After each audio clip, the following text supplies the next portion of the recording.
Well, Li Cheng is the director of the John L. Thornton China Center at Brookings Institution from Washington, D.C. Welcome, good to see you. Thanks for your company. I guess Chinese leaders must be rewriting agendas and scripts and speeches in the light of the invasion of Ukraine. This has wide-ranging domestic and international consequences, doesn't it? Well, Jimmy, thanks for having me. I may not agree with your premises early on that they talk about the rewriting agenda and the scripts. I agree with your later part. Now, of course, the whole world, including China and the Chinese government, has been astonished by the troubling development in Europe, especially the scale, scope, and the devastating ramifications of the ongoing conflict. But to a great extent, the Chinese government had a comprehensive understanding of the challenges to the regional and world peace and the prospects of the collapse of the post-World War II international order prior to this challenge.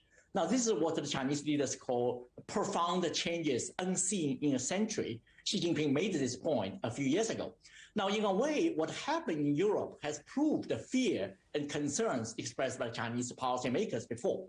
Now, this also explains the strategic shift of economic development made by the Chinese government a few years ago, known as the dual circulations, with the emphasis on domestic market, not primarily on international market and foreign trade and investment.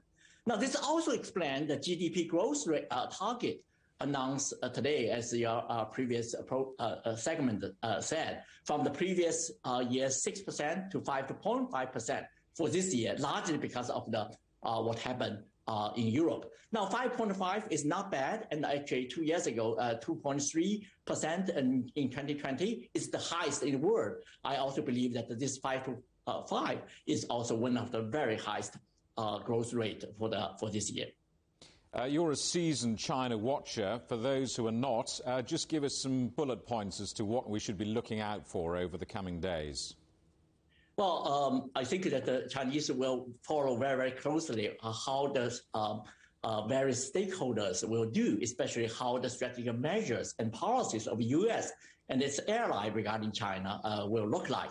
Now, at the moment, the Chinese government emphasizes the unity and the stability in China because they think that so long China is united and stable, everything's fine.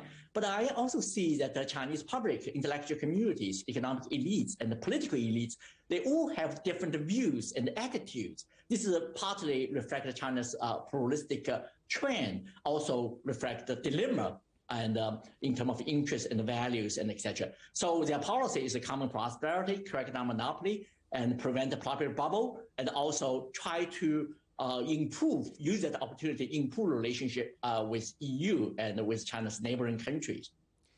Li, good to have your company. Thanks very much for your time. Li Cheng at Brookings Institution in Washington. Thank you.